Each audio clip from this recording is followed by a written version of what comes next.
ஆண்டவரும் உலக இரட்சகருமாகிய இயேசு கிறிஸ்துவின் இனிய நாமத்தில் யாவருக்கும் என் அன்பின் வாழ்த்துக்கள். சத்தியத்தை மேய்ந்துகொள். சங்கீதம் 37:3. பிள்ளை பெறாத மலடியே. ஏசாயா 54:1.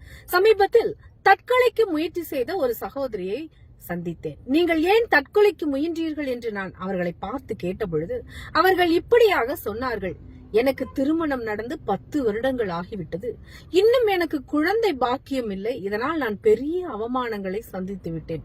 எங்கள் வீட்டில் யாரும் என்னை மதிப்பதில்லை. எந்த ஒரு சுப காரியங்களுக்கும் என்னை அழைப்பதும் இல்லை.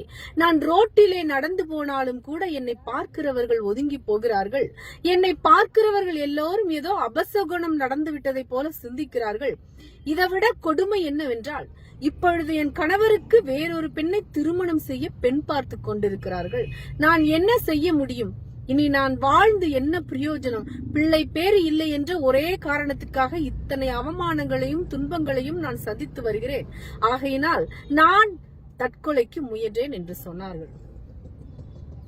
திருமணம் நடந்து பல ஆண்டுகளாகியும் பிள்ளை பேறு இல்லை என்றால் இந்த உலகத்தில் அவர்கள் எத்தனை அவமானப்படுத்தப்படுகிறார்கள் என்பதை அப்பொழுதுதான் அறிந்து கொண்டேன். இதே நிலைமைதான் இன்றைக்கு அநேகருடைய ஆவிக்குரிய வாழ்க்கையிலும் இருக்கிறது. ரட்சிக்கப்பட்டு பல ஆண்டுகள் ஆகியும் ஒரே ஒரு ஆவிக்குரிய பிள்ளையை கூட நீங்களும் பெற்றெடுக்காவிட்டால் உங்களையும் பரலோகமும் ஒரு ஆவிக்குரிய மலடியாகவோ அல்லது மலடனாகவோ தான் பார்க்கும். ரட்சிக்கப்பட்டு 10 வருடம் ஆகிறது, 20 வருடம் ஆகிறது என்பார்கள். ஆனால் ஒருவரை கூட ரட்சிப்பில் நடத்தி இருக்க மாட்டார்கள். இது எத்தனை வேதனைக்குரிய விஷயமா இருக்கிறது என்பதை பாருங்கள். ஒரு பிள்ளையின் உற்பத்தியத்தின் நாட்கள் 10 மாதம். ஆனால் நமக்கு ஒரு வருடத்துக்கு ஒரு பிள்ளை என்று வைத்துக் கொண்டாலும் கூட 20 வருடத்தில் 20 பிள்ளைகளாவது நாம் பெற்றிருக்க வேண்டாமா? இப்படிப்பட்டவர்களை பார்த்துதான் பிள்ளை பெறாத மலடியே மலடனே என்று வேதம் அழைக்கிறது. ஏசாயா 54:1, கலாத்தியர் 4:27. கிறிஸ்துவுக்குள் 10,000 உபாத்தியர்கள் உங்களுக்கு இருந்தாலும் தகப்பன்மார் அநேகர் உங்களுக்கு இல்லையே. கிறிஸ்து இயேசுவுக்குள் சுவிசேஷத்தினால் நான் உங்களை பெற்றேன்.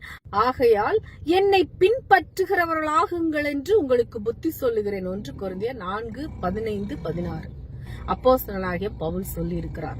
நீங்களும் ஆவிக்குரிய பிள்ளைகளை பெற்றெடுக்க வேண்டுமானால் சுவிசேஷம் அறிவிக்கிறவர்களா இருக்க வேண்டும். எத்தனையோ பேர் பாவங்களிலும் சாபங்களிலும் தீராத வியாதிகளிலும் வேதனைகளிலும் மரண படுக்கையிலும் பிசாசின் கிரியைகளிலும் பில்லி சூனிய கட்டுகளிலும் இருந்து கொண்டு யார் எங்களை விடுதலை ஆக்குவார் என்ற அங்கலாய்ப்போடு தவித்துக் கொண்டிருக்கிறவர்களை பார்த்து உங்களுடைய எல்லா பிரச்சனைகளுக்கும் ஒரே தீர்வு ஆண்டவராகிய இயேசு கிறிஸ்து ஒருவர்தான் என்று சொன்னாலே போதும். அதை கேட்டு அவர்களும் அவரை விசுவாசித்து ஏற்றுக்கொள்வார்களானால் நீங்களும் ஒரு ஆவிக்குரிய தாயாகவோ அல்லது தகப்பனாகவோ மாறலாம். இதை செய்வீர்களானால் மலடியை சந்தோஷமான பிள்ளைத்தாட்சியாக்கி வீட்டிலே குடியிருக்க பண்ணுகிறார். சங்கீதம் 113:9 என்றும் மலடியா இருந்தவள் 7 பெற்றால் 1 சாமுவேல் 2:5 பிள்ளைகள் அற்றிருக்கிற உனக்கு உண்டாக இருக்க போகிற பிள்ளைகளிடம் எங்களுக்கு நெருக்கமா இருக்கிறது, நாங்கள் குடியிருக்கும்படி விலகீர் என்று உன் காதுகள் கேட்க சொல்லுவார்கள். ஏசாயா 49:20 என்றும் சொல்லப்பட்ட வேத வாக்கியம் நிச்சயம் உங்களுடைய வாழ்விலும் நிறைவேறும்.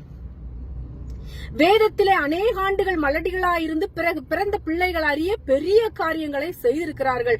உதாரணமாக சாராள் மலடியாயிருந்து ஈசாக்கை பெற்றால். அவதான் வாக்குத்தத்தம் பண்ணப்பட்டவரும் ஆசீர்வதிக்கப்பட்டவருமாயிருந்தார். ஆதியாகமம் 11:30, 21:1-2.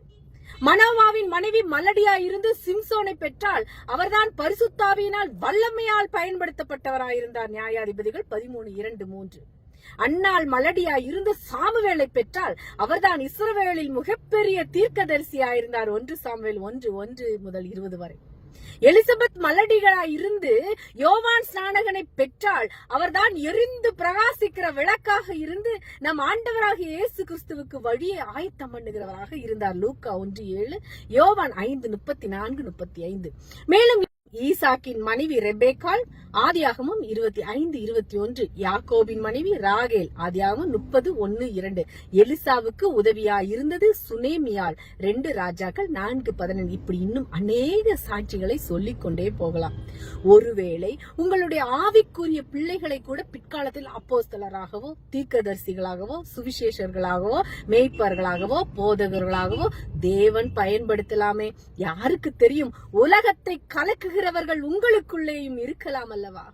விசுவாசத்தோடும் ஆத்தும பாரத்தோடும் உண்மையோடும் உத்தமத்தோடும் நம் ஆண்டவராக இயேசுவுக்கு ஊழியம் செய்து ஆத்துமாக்களை சம்பாதியுங்கள்.